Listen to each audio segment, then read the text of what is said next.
أعوذ بالله من الشيطان الرجيم. بسم الله الرحمن الرحيم. ولقد زينا السماء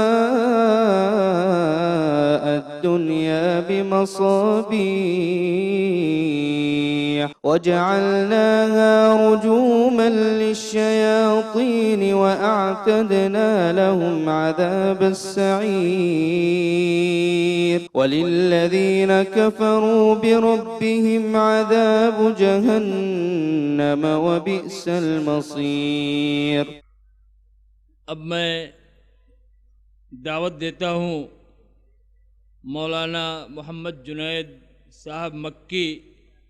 مدیر جمعیت الشبان المسلمین بنارس کو، آپ تشریف لائیں اور اپنے مقالے کا خلاصہ پیش کریں۔ السلام علیکم ورحمۃ اللہ وبرکاتہ۔ بسم اللہ الرحمن الرحیم۔ ان الحمد للہ رب العالمین والصلاة والسلام علی عبدہ ورسولہ محمد وعلی آلہ واصحابہ اجمعین۔ قال اللہ تبارک وتعالی فی کلامہ الحکیم: اعوذ باللہ من الشیطان الرجیم، بسم اللہ الرحمن الرحیم۔ وَكَذَلِكَ جَعَلْنَاكُمْ أُمَّةً وَسَطًا لِتَكُونُوا شُهَدَاءَ عَلَى النَّاسِ وَيَكُونَ الرَّسُولُ عَلَيْكُمْ شَهِيدًا۔ اسٹیج پر تشریف فرما علماء کرام، ملک کے گوشے گوشے سے آئے ہوئے ہمارے بہت ہی محترم سامعین حضرات، اس سے پہلے کہ میں اپنے مقالے کا خلاصہ پیش کروں، میں اپنی جانب سے اور جمعیت الشبان المسلمین بنارس کے جملہ ذمہ داران کی جانب سے حدیث ہند کے ناظم عمومی برادر گرامی فضیلت الشیخ اصغر علی امام مہدی حفظہ اللہ اور ان کے جملہ رفقائے کرام کو مبارکباد پیش کرنا چاہتا ہوں اس عظیم الشان کانفرنس کے انعقاد پر اور اس کے عنوان کے انتخاب پر، جس کا عنوان ہے اسلامی اعتدال، امن عالم اور فلاح انسانیت کا ضامن۔ حضرات، اس مناسبت سے مجھے جو عنوان دیا گیا تھا مقالے کے لیے، وہ عنوان ہے مناسک حج و عمرہ میں اعتدال۔ دین اسلام کی سب سے بڑی خوبی یہ ہے کہ اس کے تمام امور میں اعتدال و توازن پایا جاتا ہے۔ افراط و تفریط اور غلو و انتہا پسندی سے یہ دین بہت دور ہے۔ اللہ تعالیٰ نے اس دین کے حاملین مسلمانوں کو امت اعتدال کے لقب سے سرفراز فرمایا۔ چنانچہ ارشاد باری ہے: وَكَذَلِكَ جَعَلْنَاكُمْ أُمَّةً وَسَطًا لِتَكُونُوا شُهَدَاءَ عَلَى النَّاسِ وَيَكُونَ الرَّسُولُ عَلَيْكُمْ شَهِيدًا،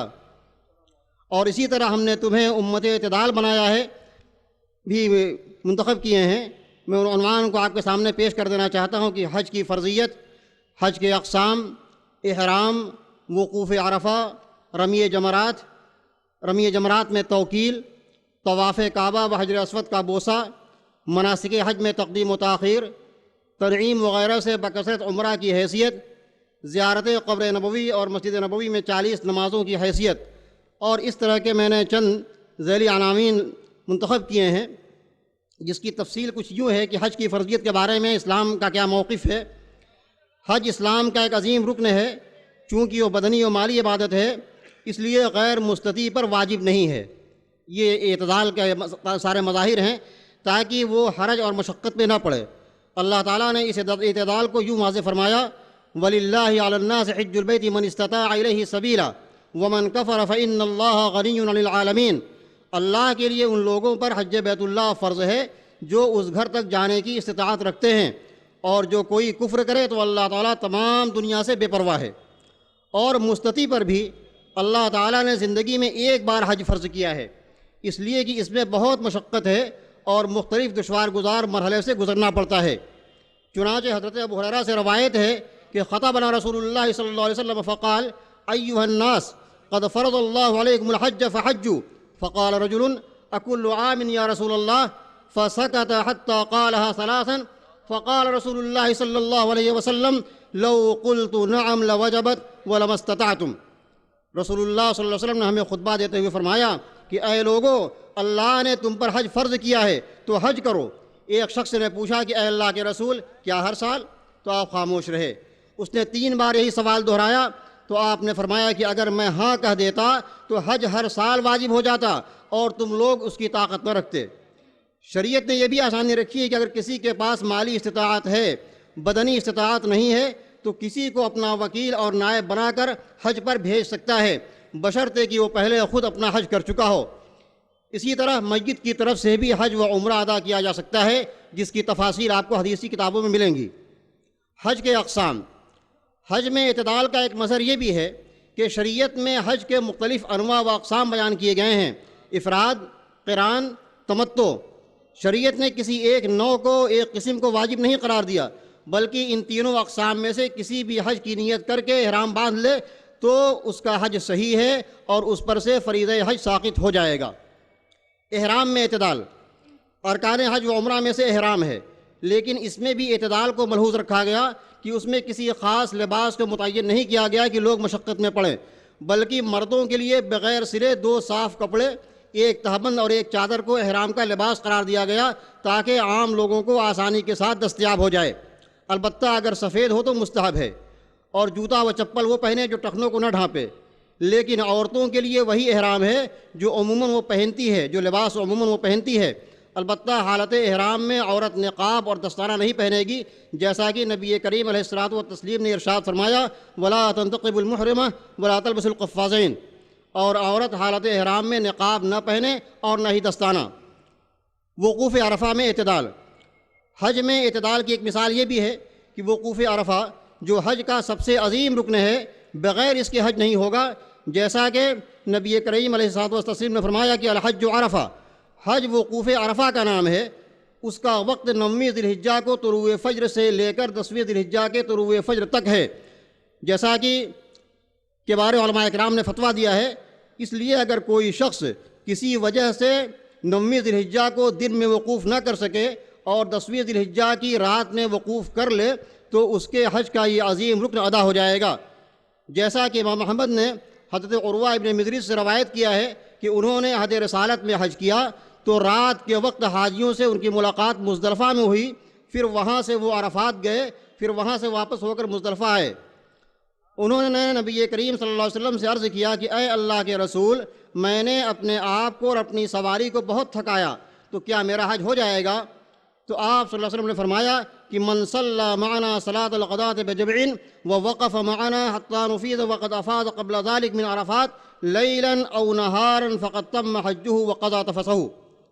جس نے ہمارے ساتھ نماز فجر مزدلفہ میں پڑھی اور ہمارے ساتھ وقوف کیا یہاں تک کہ ہم واپس ہوں، اور اس سے پہلے وہ عرفات سے واپس ہوا ہے رات یا دن میں کسی وقت، تو اس کا حج پورا ہو گیا اور اس نے اپنے میل کچیل کو دور کر لیا۔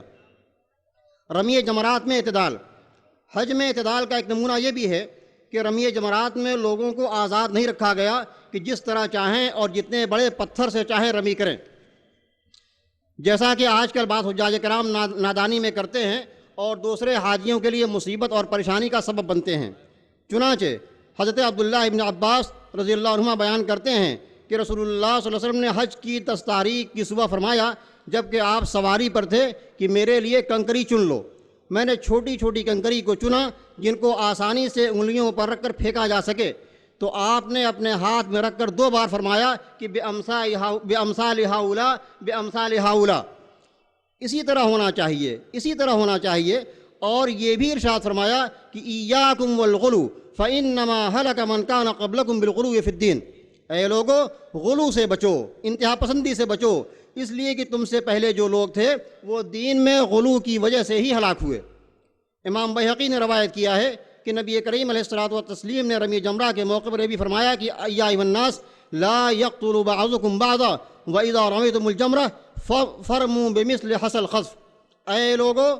تم میں سے بعض کو قتل نہ کر دے، جب تم رمی جمرہ کرو تو ان کنکریوں سے کرو جن کو بآسانی انگلیوں پر رکھ کر پھینکا جا سکے۔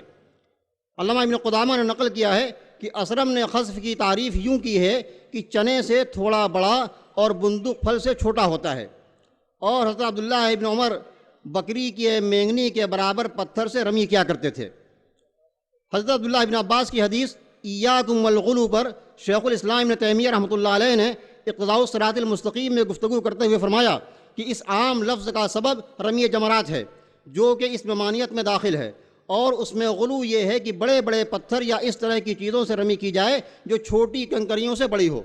اور جب کہ پچھلی امتوں کی ہلاکت کا سبب غلو فی الدین ہے جیسا کہ نصارہ کی حالت ہے، تو یہ ممانعت اس بات کی متقاضی ہے کہ ان لوگوں کی مشابہت سے کلی طور پر بچا جائے تاکہ یہ امت ہلاکت میں نہ پڑے۔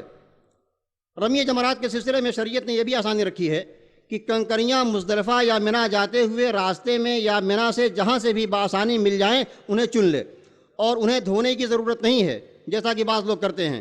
اس لیے کہ نبی اکرم صلی اللہ علیہ وسلم اور صحابہ کرام نے ایسا نہیں کیا تھا، اور آپ کا فرمان ہے خذوا عنی مناسککم خذوا عنی مناسککم، حج کے مناسک مجھ سے سیکھو، حج کے طور طریقے مجھ سے سیکھو۔ کنکری مارنے میں اعتدال کو ملحوظ رکھیں اور حد سے تجاوز نہ کریں کہ کسی کو تکلیف پہنچے، اس لیے کہ بعض حضرات بڑے بڑے پتھر لے کر اتنی زور سے مارتے ہیں کہ کسی کو لگ جائے تو اس کا سر پھٹ جائے یا آنکھ ضائع ہو جائے۔ اسی طرح بعض لوگ جوتے سے مارتے ہیں کہ شیطان مار رہے ہیں، حالانکہ وہ شیطان نہیں بلکہ حکم الہی ہے جسے نبی کریم علیہ الصلوۃ والتسلیم کی تعلیم کے مطابق بجا لانا ہے۔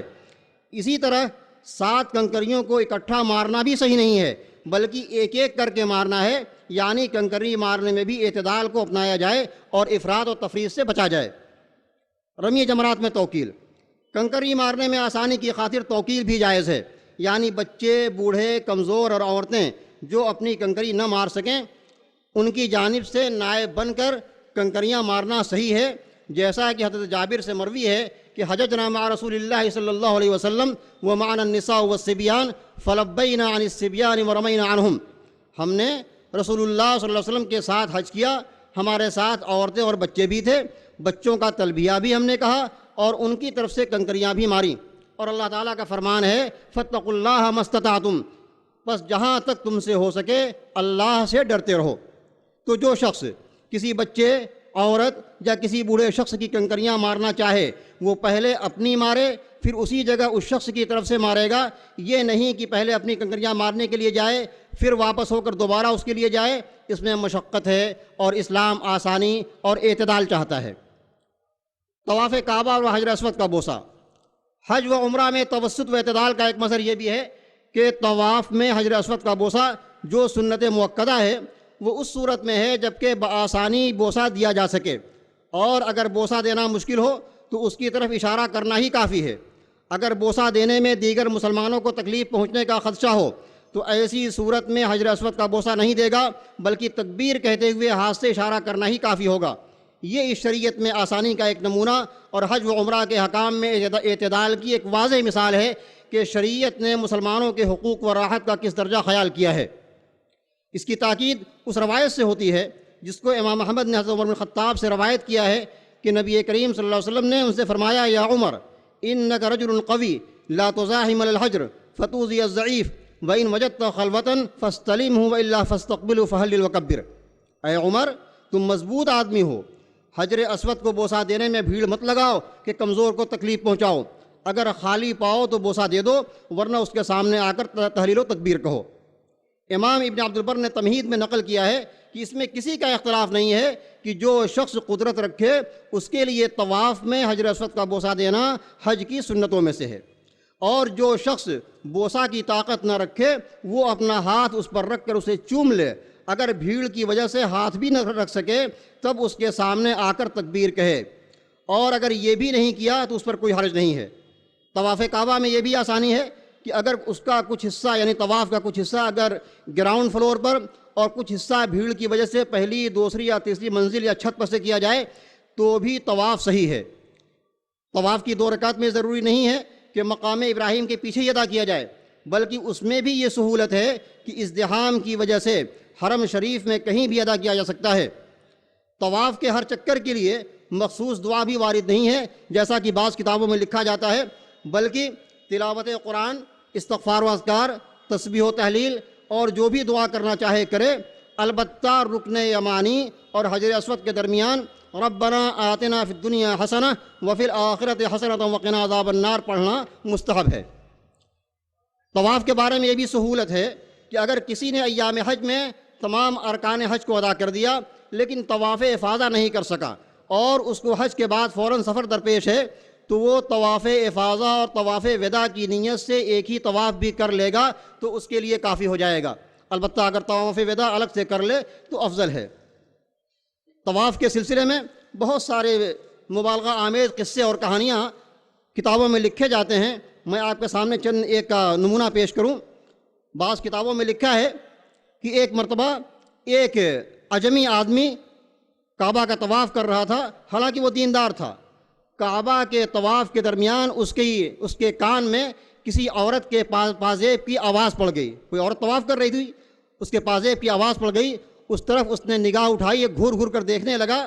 اس کے بعد کتاب میں لکھا ہے، اور میں وضاحت کے لیے بتا دوں کہ آپ فضائل حج کو دیکھ سکتے ہیں، فضائل حج صفحہ 83 پر ایک واقعہ لکھا ہے کہ جب اس کے کان میں پازیب کی آواز پڑی، وہ دیکھنے لگا تو رکن یمانی سے ایک ہاتھ نکلا۔ یہ مبالغہ آمیز قصے کہانیاں اس طرح کے افسانوی انداز کے۔ رکن یمانی سے ایک ہاتھ نکلا جس نے ایک زوردار تھپڑ رسید کیا اس آدمی کے اوپر، اس طواف کرنے والے بیچارے جو ہے عجمی آدمی کو تھپڑ رسید کر دیا، اور اس نے کہا، اور بیت اللہ شریف سے ایک آواز آئی کہ تم جو ہے میرے گھر کا طواف کر رہے ہو اور غیر کی جانب دیکھتے ہو، تمہاری نگاہ دوسری جانب ہے۔ یہ ایک تھپڑ اس لیے رسید ہوا ہے کہ تاکہ تم ہوشیار ہو جاؤ، اور اگر مستقبل میں آگے تم نے پھر ایسی حرکت کی تو اسی جیسے اور بھی تھپڑ تمہیں رسید کیے جائیں گے۔ مسلمانوں، یہ اللہ رب العالمین کا یہ مکالمہ اور جو ہے کعبہ شریف سے ہاتھ کا نکلنا، یہ تمام چیزیں اس طرح کی کتابوں میں لکھی جاتی ہیں، فضائل حج کی کتابوں میں، اور اس کو عوام کے سامنے لوگ پڑھتے ہیں، ہزاروں آدمیوں کے بیچ میں، لاکھوں آدمیوں کے بیچ میں پڑھ کے سنایا جاتا ہے۔ ایک واقعہ میں اور آپ کو سناؤں اس طریقے سے۔ اس میں ایک واقعہ لکھا ہے فضائل حج صفحہ 83 ہی پر کہ ذوالنون مصری بتاتے ہیں کہ میں نے ایک نوجوان کو دیکھا کعبہ شریف کے پاس کہ وہ کثرت سے رکوع و سجدہ کر رہا ہے، تو میں نے اس سے پوچھا میں نے کہ تم بہت زیادہ نمازیں پڑھ رہے ہو، خیریت تو ہے؟ تو اس نے کہا کہ میں اجازت طلب کر رہا ہوں، میں یہاں اجازت طلب کر رہا ہوں جانے کی۔ اور اس کے بعد میں نے دیکھا کہ ایک ورقہ، ایک کاغذ کا ایک ٹکڑا گرا کعبہ سے، اور اس میں لکھا ہوا تھا کہ من اللہ العزیز الغفور الی عبد الصادق الشکور انصرف مغفورا لک ما تقدم من ذنبک وما تأخر۔ اس ورقے میں یہ لکھا ہوا تھا کہ اللہ رب العالمین جو بخشنے والا ہے اس کی جانب سے اس بندے کے لیے مغفرت کا اعلان کیا جاتا ہے، اس کے اگلے پچھلے تمام کے تمام گناہ بخش دیے گئے۔ مسلمانوں، یہ تمام چیزیں جو ہے اعتدال کے منافی ہیں اور اسلامی عقیدے کے بھی منافی ہیں۔ میں اور واقعہ نہیں بیان کرنا چاہتا، بہت سارے واقعات ان کتابوں میں ایسے فضول واقعات لکھے جاتے ہیں، اور افسوس کی بات یہ ہے کہ ان کتابوں کی ترویج کی جاتی ہے، ان کتابوں کو کثرت سے عوام میں پڑھا جاتا ہے، دعوت اور تبلیغ کے نام پر انہی کتابوں کو پیش کیا جاتا ہے۔ یہ افسوس کی بات ہے۔ آئیے میں اپنے موضوع پر آؤں کہ مناسک حج میں تقدیم اور تاخیر، اس میں بھی کیا اعتدال ہے؟ مناسک حج میں اعتدال کی تعلیم بھی کس قدر حکمت پر مبنی ہے کہ 10ویں ذی الحجہ جو حجاج کرام کے لیے انتہائی مصروف ترین دن ہوتا ہے، اس دن مناسک حج